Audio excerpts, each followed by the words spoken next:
నేను ఇక్కడ మాట్లాడుతుంటే నువ్వేంటలా దిక్కులు చూస్తున్నావు? నా ఫేస్ అంత చండాలంగా ఉందా? ఏం డౌటా?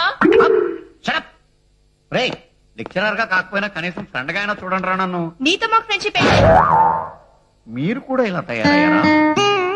ఈ మధ్య మన ప్రిన్సిపాల్ గారు సీఎం గారి లాగా ఆకస్మిక తనిఖీలకు వస్తున్నారు. చైతీష్ చెప్పు. ఆయన ఏ క్షణంలో అయినా ఇక్కడికి రావచ్చు.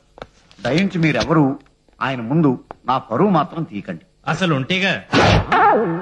సార్, మాటల్లోనే వచ్చేశారు. మీకు 100 ఏళ్ళు కాదు, 45. 145 ఏళ్ళు సార్. రండి కూర్చోండి ప్లీజ్.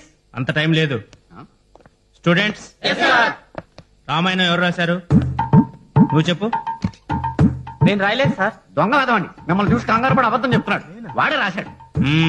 ఇదన్నమాట నువ్వు చెప్పేది. నిజంగా వాడే రాశాడు సార్, మీ మీద ఒట్టు. Shut up, you come to my room. నా పరువు తీశారు కదా ఇడియట్స్, రాస్కెల్స్, ఫూల్స్. మీకు ఇన్ని పేర్లా? ఇంకా అక్కడే ఉన్నావు, రా. ఆ వస్త్రాలు ఎలా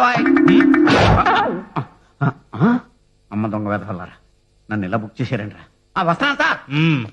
నీ సంగతి ఆఫీస్ లో తెలుస్తాను. స్టూడెంట్స్, ఇలాంటి వాళ్ళని నమ్ముకుంటే లాభం లేదు. మీరు గైడ్స్ ఫాలో అయిపోండి. నేను అదే ఫాలో అవుతున్నాను. ఏంటి? అదే సార్, మిమ్మల్ని ఫాలో అవుతున్నాను. బతుకుంటే మళ్ళీ కలుద్దాం సార్. మీరా? కాదు మీరే.